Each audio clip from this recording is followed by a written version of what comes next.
Welcome to our call. We're excited here at the Emerson Group for this community call for the month of September. We're going to be talking about preparing your property for profit. Now, my name is Nick Emerson. I'm the owner and operator of the Emerson Group, and our team specializes in working with real estate owners in selling, buying, and reinvesting using the 1031 exchange strategy. So that is our niche and focus. Now, again, today's call, the purpose is to give you guys a good sense of the tips and tricks and nuances of how to best prepare your property for the best possible sale outcome, get a return on your investment, not just an expense. But for an overview, we'll go into the main topics we'll be talking about today, which will be determining your budget. So getting an understanding of how much money you should be spending, and at which point you might be seeing a regression on how much money you're spending, where and what types of improvements and repairs to focus on. We'll go over a few before and after examples, and we'll have others to share after the call for more examples to look through. And then we'll make sure to cover common mistakes that you'll often find in going through the renovation process and how to avoid them. And then question and answers, which really I want to make sure that everyone knows that we want this to be an interactive call. So if you have questions, if you have a comment you want to make, feel free to raise your hand, put a note or a question in the chat box, and I'll be sure to make sure we get to it. Because as I said, we all learn from everyone's examples, questions, etc. So without further ado, we will go ahead and jump in. The first thing we're going to be talking about is determining your budget. So assessing the correct amount of money to invest. So the first caveat I want to go over is just understanding you're coming from, this is an investment, not an expense, right? Our goal in doing renovations on a property is to make sure that we're getting the appropriate return that warrants doing it in the first place. Otherwise, we're not going to do it. Generally speaking, what we're looking for is a minimum of every dollar that we invest, we're going to see at least $1.50 back. All right, so we're getting essentially a 50% cash on cash, if you will. The next thing is I want to make sure I address the fixed budget versus open-ended. Often that'll change the approach that you might have to the process. And so with that, some clients or in some situations, we may have a very clear sense of, hey, I only have $5,000 to spend, in which case we're going to make certain that we're only putting together a scope of work with that exact price point and budget in mind. Now, obviously, understand that does come with experience to make sure you're putting the right line items in there and backing into the most optimal scope. And yet, just want to make sure I'm addressing how there's different ways to go about it depending on the property, the client, the need. The other one is an open-ended budget. So in this case, the client has an open budget to spend on doing renovations, so long as it's justified or warranted. So in this case, our approach would differ in that we would go to the property and put together a full scope of work for any and all possible repairs or improvements that we can do. From that list, we will then get all the estimates from a contractor or contractors. And then from there, we'll decide at what point does the budget from an investment standpoint return a healthy expectation. And there will be a point where you'll start to see a regression, meaning, hey, for the first $20,000 that we're spending, these are high impact areas, painting, flooring, fixtures, things of that nature. We know that we're going to get at least $1.50 back. When we start to get to a certain line item or amount, it becomes clear that the return starts to get a little bit more cloudy or gray. And that's where we know, okay, we're kind of arriving at the cutoff point at which we should just stop and not entertain any additional items, repairs, or improvements for what we're trying to accomplish. So the other thing on that is looking at this as a 6-month investment. So I want to make sure everyone knows we're coming from the standpoint that you are going to be improving your property, rental property, your primary, for the purpose of a sale within the next 6 to 12 months. So just want to make sure I have that point clear. Obviously, it's much different if we're renovating the property for the purposes of use and enjoyment, right? We're not going to be talking about the same types of conversations with materials, costs, budget, etc. So last thing on that, just for a general rule of thumb, 6 months. So you're going to make sure that the money you do allocate for this project is going to be in a position where you cannot touch it for at least 6 months. Now, naturally, is it going to be shorter than that in most cases? Yes. However, in this market where things are changing and more dynamic, 6 months is a conservative expectation. And so the intent of that is to say, don't put money into the investment if you're going to need to get that money back in a matter of 30, 60, or 90 days. That just wouldn't be a sound practice for this. Last thing is, if you're trying to get a general sense of what kind of a repair amount are we talking about, for our business, we see generally about 0.5% to 2.5% of the sale price. So for our business, it's about $850 is the average sale price, and that comes out to about $4,200 up to $21,000 in a typical repair budget. Now, obviously, there's exceptions that are above that, exceeding it, and there's exceptions below that as well. So just want to give everyone a ballpark sense of how do you get an idea of what amount we're talking about, figures, to start getting a sense from that standpoint. Now, before I move on, is there any questions from anyone from what we've covered so far? Any comments? We've got a lot of people on the call, so I definitely want to make sure that I open it up to anyone if they do want to ask any particular questions on this. The other thing I'll do while we're in the midst of doing that is we did a quick little poll here. So let me see if I can open this up to everyone. We are going to do 2 questions here. So first question is, have you ever completed a property renovation? Yes, no, numerous times, or maybe you have plans to in the next 12 months. Can everyone see on their bar there to participate in the poll? And let me know your selections on that.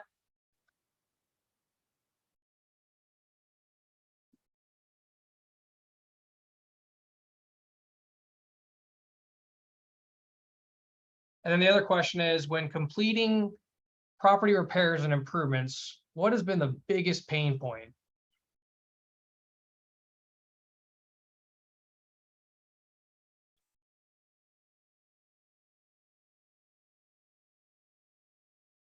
All right, we'll give everyone about 15 more seconds and we'll wrap it up.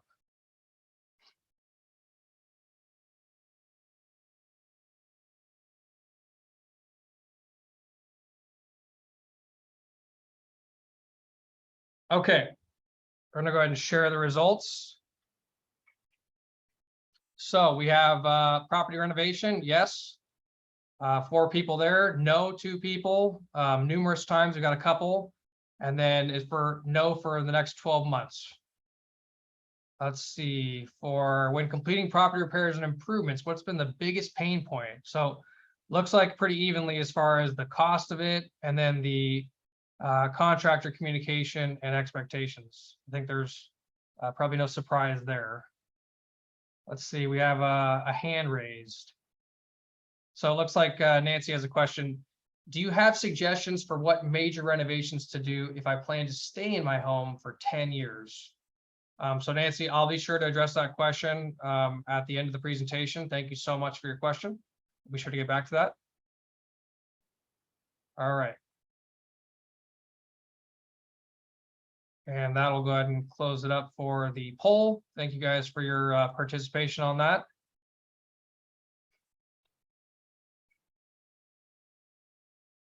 All right, heading on to investing where it matters. All right, we're going to start with the interior. So investing where it matters, should or should not do. One thing I want to point out here is note at the bottom right, there are exceptions. So my feedback right now is going to be from more of a general standpoint of most projects. Now, is there instances in where, doing a partial window replacement, replacing a heating or cooling unit? Absolutely, yes, there is. And yet, for most instances, that's what we want to go over today. So as far as areas to focus on, painting, walls, doors, trim, baseboard, ceilings, really everywhere, right? And acoustic removal, that's like popcorn ceilings. Usually those areas are going to be a high level of impact. And what I mean by that is when we say should, these are areas where they're a lower cost for labor and materials, and they're going to have the highest visual impact for a buyer touring your home, right? So when a buyer is walking around, oftentimes they're not looking at specific details. They're looking at the picture as a whole. And does it smell clean? Does it look clean? Does it look neutral? And so I can start inserting my own fixtures that are custom, colors, what have you. But it's something where there's no distractions, right? And that's what we mean by high impact. So we're always going to be looking at interior doors, whether we're going to paint them, whether we might change out the interior doors for a newer style, as far as like a design, as far as the inserts, or maybe having a different design above and below, but having something that's more modern and neutral versus something that might be a little bit more of a dated look. Also, little things like switch plate covers, the actual switches themselves, right? You see it oftentimes where houses have, we've got almond here, and then we've got that mixed with white, and then some of them are black covers. And so it just goes back to the concept of understanding from a human's eyes and the buyer's eyes. I'm not being distracted by little things that are, different colors or mismatched, which might lead me to think, hey, are they doing things, in a proper manner, in a timely manner, in a quality manner, in a sense? We want to play that entire story out for the whole presentation of the property. Another thing, glazing. We do a lot of glazing. Right? I'm not just talking about the Home Depot kits that peel off after 30 days. I'm talking about, the real glazing, where these are things that it makes the showers, the sink bowls, the countertops, right? How many of you have the white tile squares, right? But then you have the dirty grout lines and maybe some chips, this and that. Glazing is a great example. We'll go over that. Now, it should not. These generally are areas that buyers are not going to see when they walk the property, right? A lot of buyers are not paying attention to some of these more boring components, but more critical components of the house. So we're not going to get the same return, right? I mean, if we're talking about putting in new windows or sliders, yeah, you might, if there's one that's cracked or damaged, yeah, there might be a consideration there. But as far as putting in all new windows, if you've got clean windows, you'd be shocked to know a lot of buyers aren't even paying attention to that stuff. Or it's much like the concept that, hey, that's something we're aware of, but that's at a later date. We'll take care of that in the future. So we're not as concerned about that as we might be with the overall presentation of the property. Electrical upgrades would be another common one, as far as panel upgrades. Again, these are things that most buyers are not paying any attention to until they're already under contract and they have a home inspection in front of their face. But by that time, they've already made an offer with the price on it, right? So that kind of defeats the purpose of what we're trying to accomplish as far as quality with the amount of money that we're investing in the project. So let's go ahead and check out a few examples here of some recent properties that we've done. So this is a great example of the glazing and the painting, right? So some of the biggest changes that we made here were the countertops. We went ahead and glazed. We changed the over the sink as well, the bowl. We painted the cabinets and added cabinet hardware to them.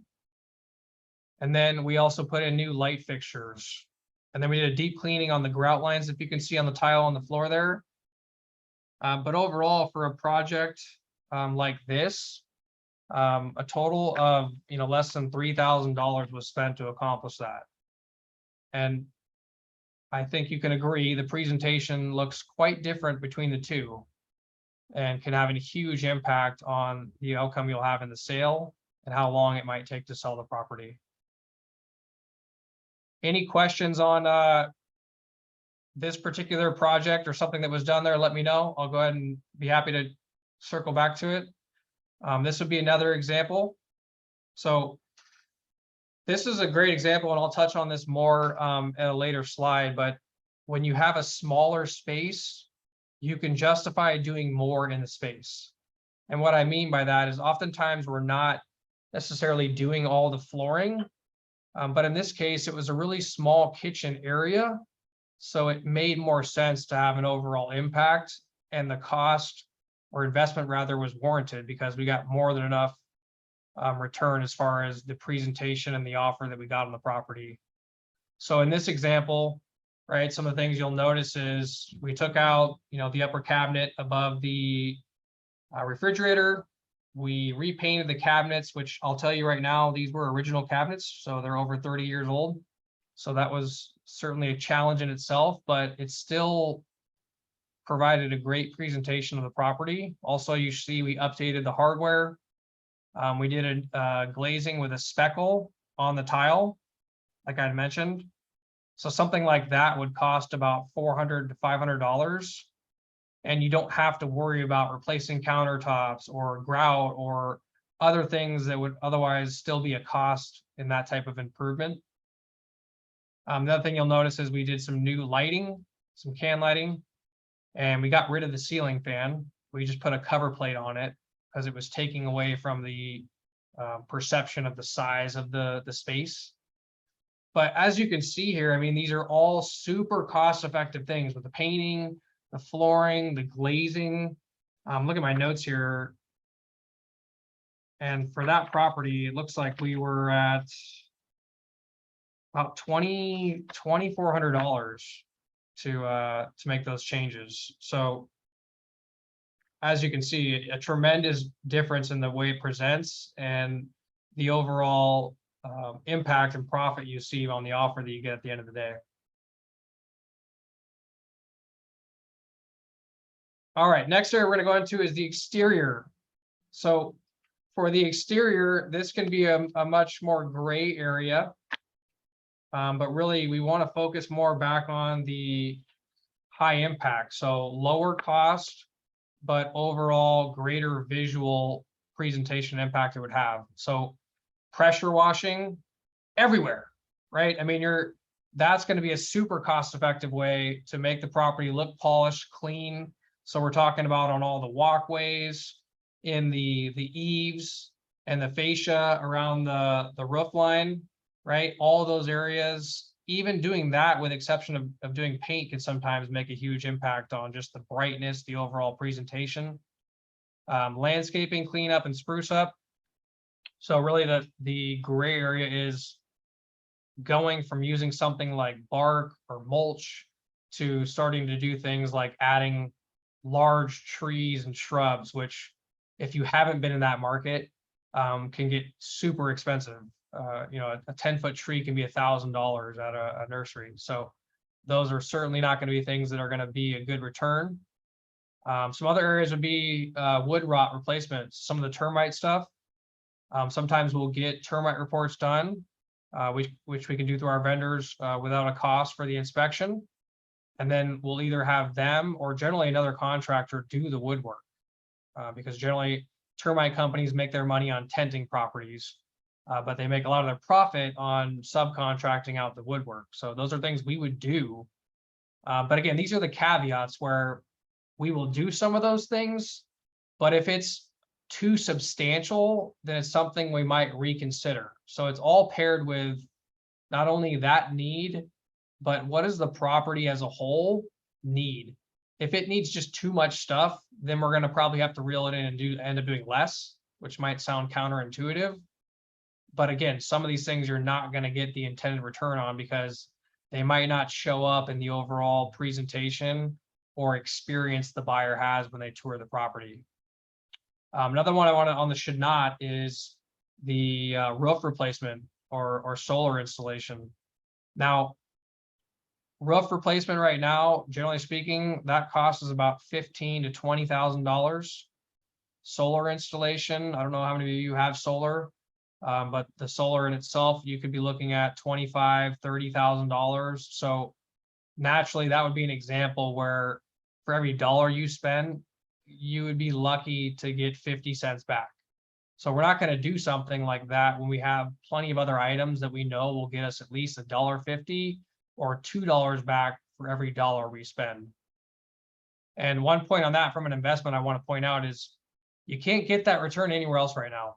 You can't get it in the stock market, right? In the real estate market, you can't get it on a quick flip. It's just not going to happen. So, I mean, doing it in this manner is going to be one of the best investments you can make right now with cash if you're in the market. A couple of things on that, retaining walls, concrete work. I mean, it might be a great thing for a long-term rental, but not for the purposes of preparing a property for sale.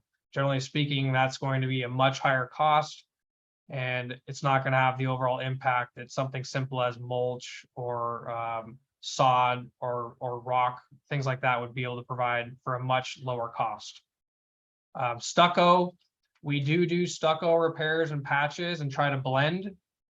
Generally speaking, though, we're not looking to get involved into a complete stucco, right? That's going to be expensive and generally is not needed for the purposes of a sale. Let's go ahead and check out a couple examples that we have. So this was a property that we did earlier this year.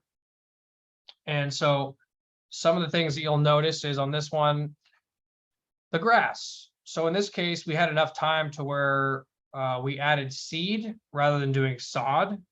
And so really the cost was the extra water that we spent over the course of time and the seed, right? So a really low cost, a couple $100. A few other things you'll notice that we did here is, it's kind of hard to tell in the picture here, but there's actually an overhang that goes over the walkway there when you go to the house.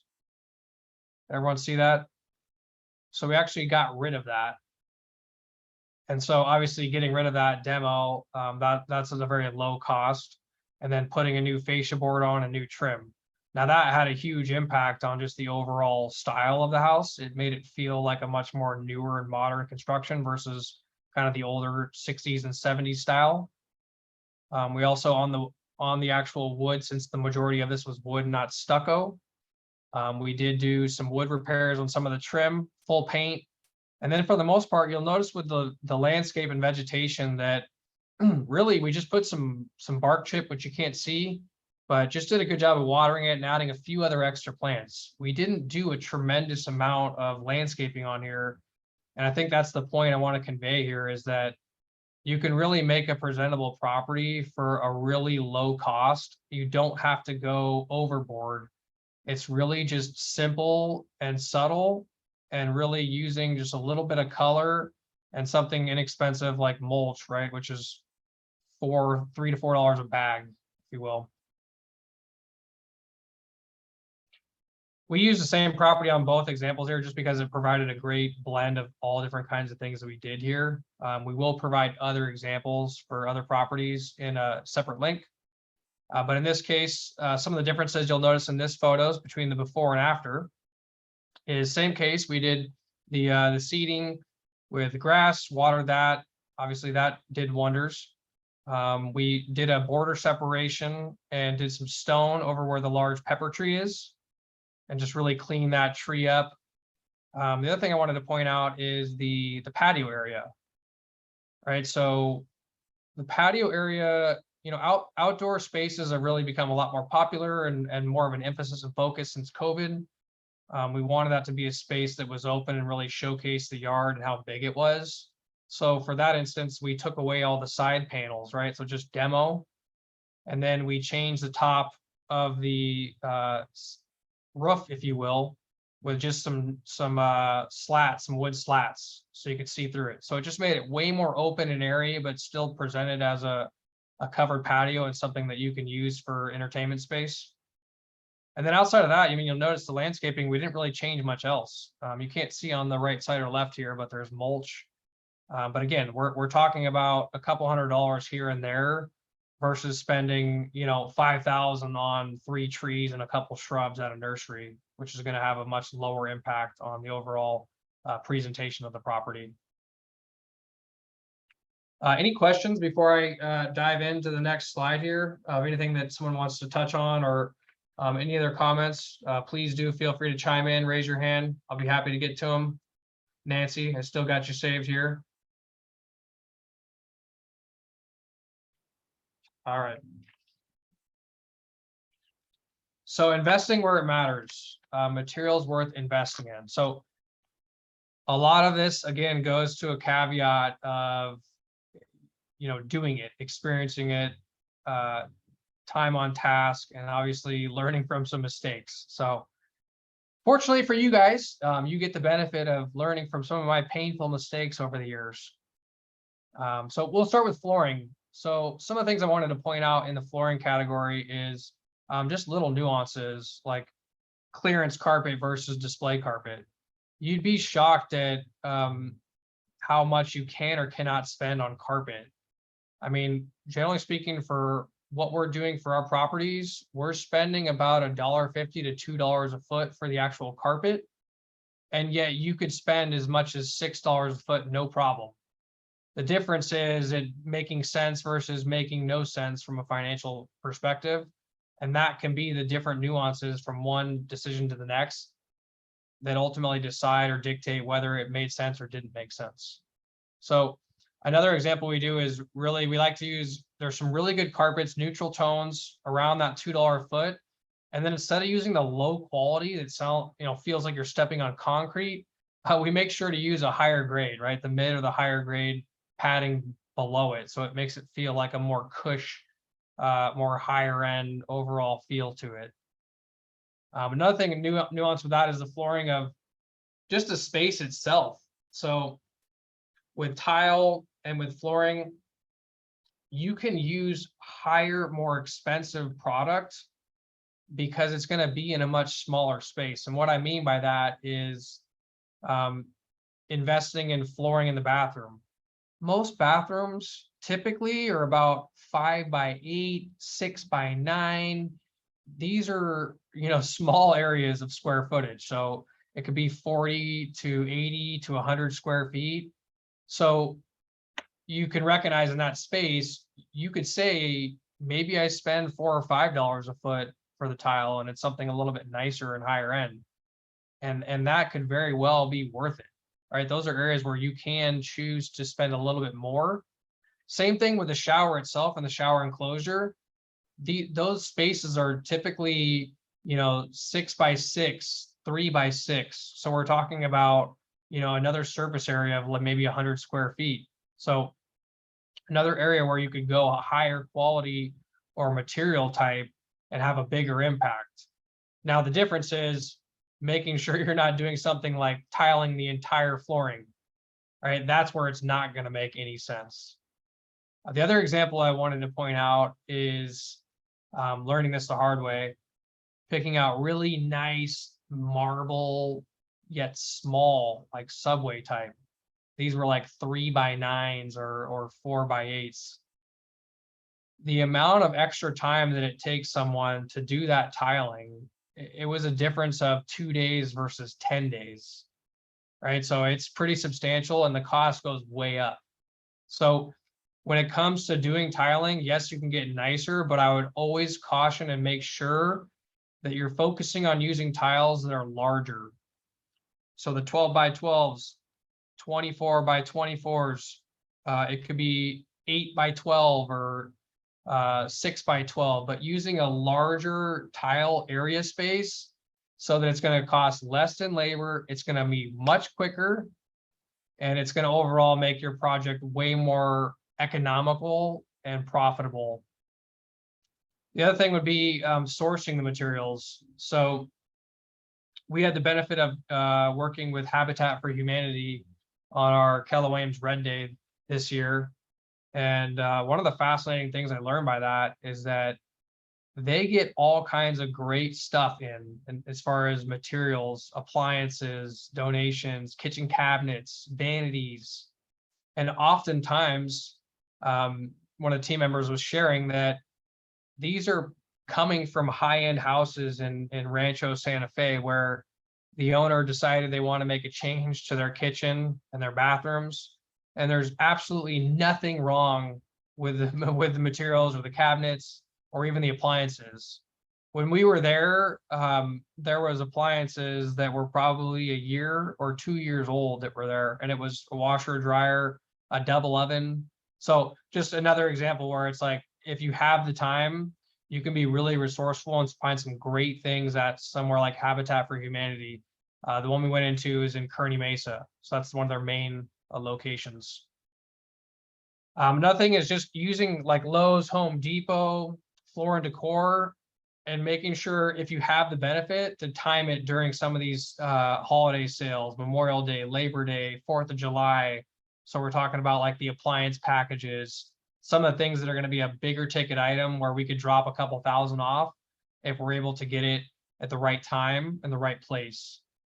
Also, some of the credit cards that they offer there, they do have 5% off, 10% off. So you do get some of the perks and savings there. That's something you could maybe leverage on the purchase for the renovation and then pay back at closing.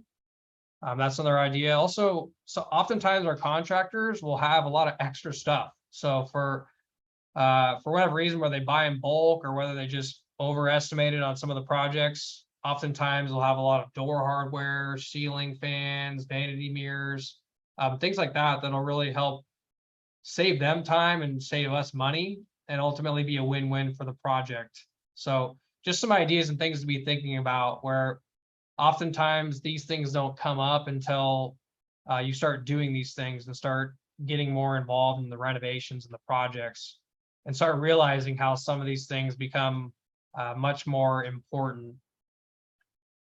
So again, let me know if anyone has any questions or comments that they want to speak to in that. Otherwise, we'll get started on some of the common mistakes and pitfalls, some of the very painful parts of the process if you're not choosing the right people or going about it in the right way. So one of them really is, and we talked about this on the poll, right? Finding contractors as far as communication and the right expectations. So really one of the most critical ones is finding reliable and trustworthy contractors. And the first place I'm going to say for you to start is with me or with your trusted real estate agent.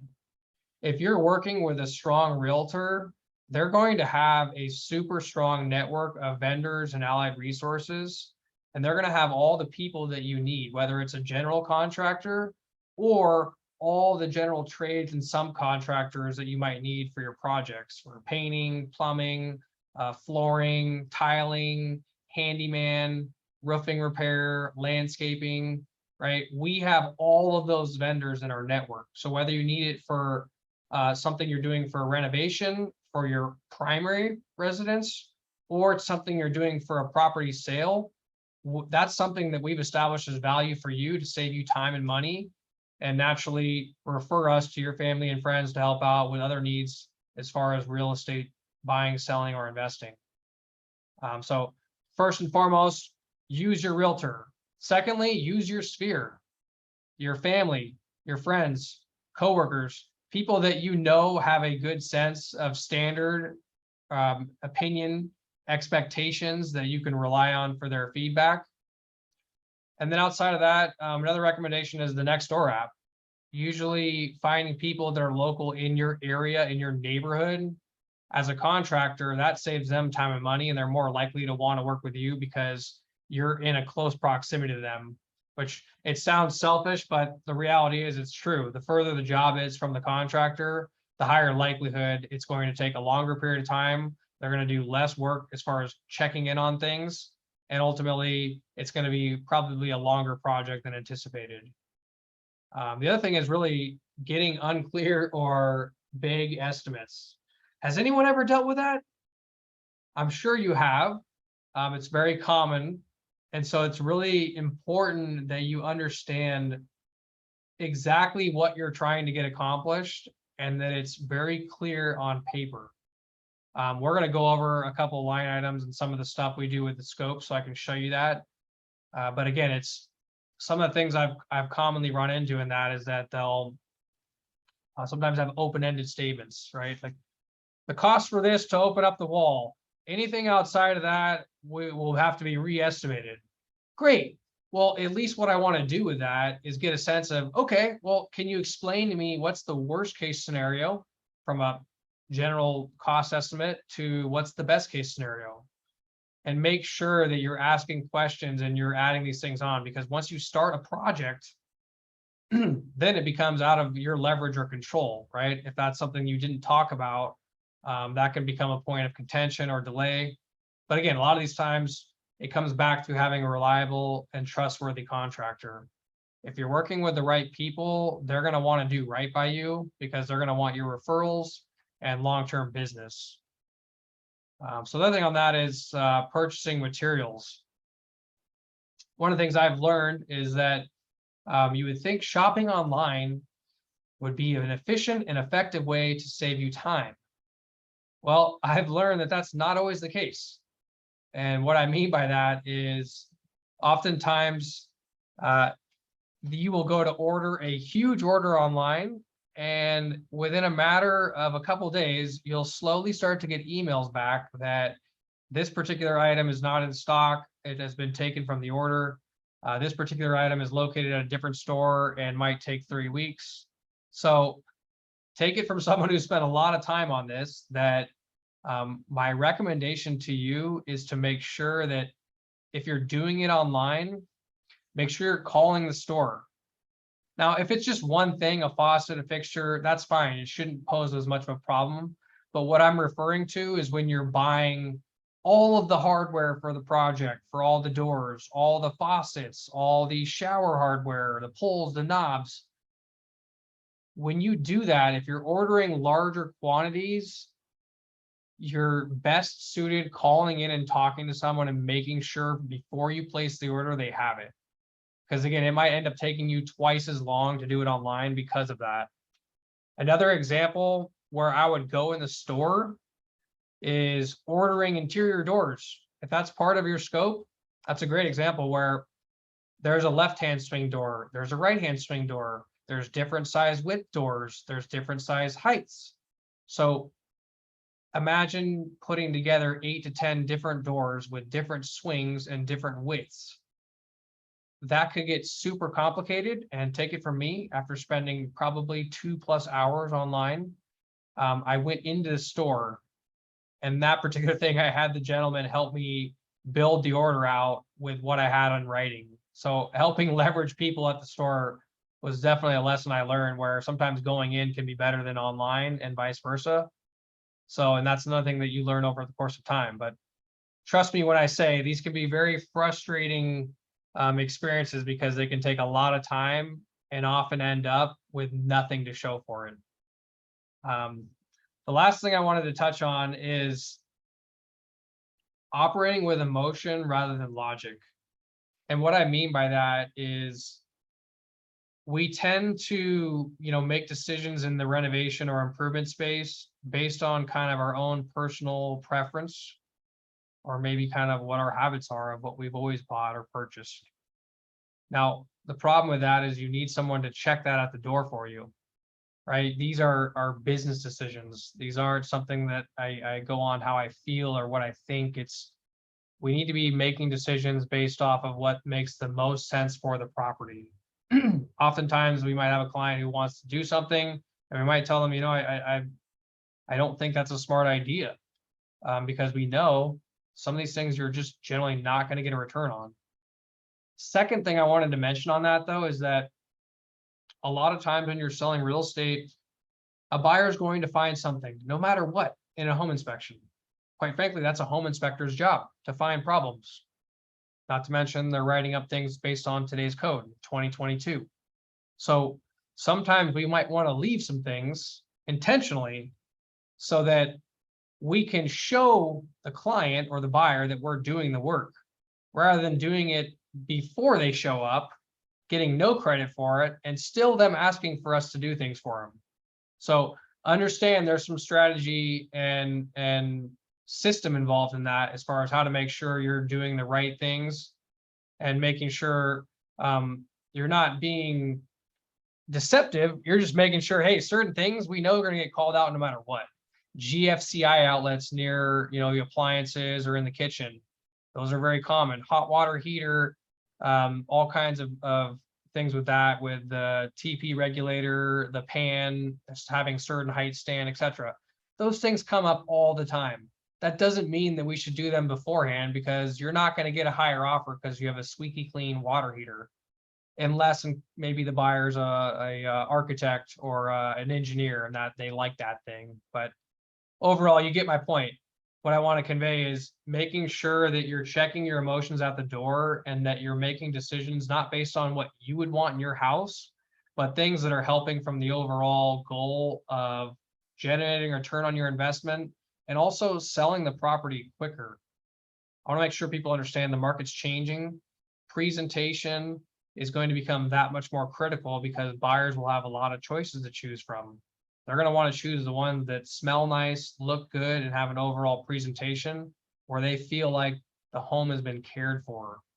That is super important and drives home a big part of a transaction from start to finish.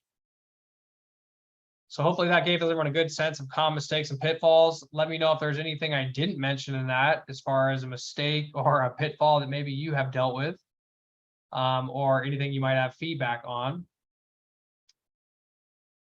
Outside of that, I did want to just quickly show an example of what a typical scope of work would look like for one of our projects. So just kind of give you some context of what types of things are we recommending, what are the kind of light items associated with it. We'll be sure to follow up with a package of goods for you guys, as far as some other examples, some scope of work, and other little tools and tips and tricks that can help you guys out with some of your projects. Also available to discuss it as far as any particular project or considerations you might have. For Nancy, I wanted to make sure you mentioned that your recommendation, or question rather, of what major renovations to do if I plan to stay in my home for 10 years. So Nancy, in short, I tend to focus on the high traffic areas, right? So flooring from a 10-year standpoint, you can still get flooring, have it be in great shape, and still be functional for a sale. Bathrooms and kitchens, especially if you're using some of the stuff that we're using, you don't have to go full blown with the renovation, right? Some of the glazing, you'd be surprised how well that product does over time. So Nancy, I'm happy to talk to you more about that in detail. But outside of that, thank you very much for your question. Is there anyone else that has any other particular questions for something maybe I didn't touch on, or something you had hoped I'd spoke about that we didn't get to today? Certainly let me know, or follow up with a message. I did want to make sure everyone knows that our next call is going to be on analyzing your rental property performance. That'll be with myself, Nick Emerson, and I'll be going over how to make sure that you understand, what am I really getting on my property right now for a return? And what are the opportunities out there in the marketplace relative to what I'm getting, to see if there's money you're leaving on the table, which oftentimes might be the case. So outside of that, I hope you guys got value and something from this call that you can take away towards your property or towards a client. Look forward to our next call, and have a wonderful weekend ahead, and see you in October. Take care, everyone.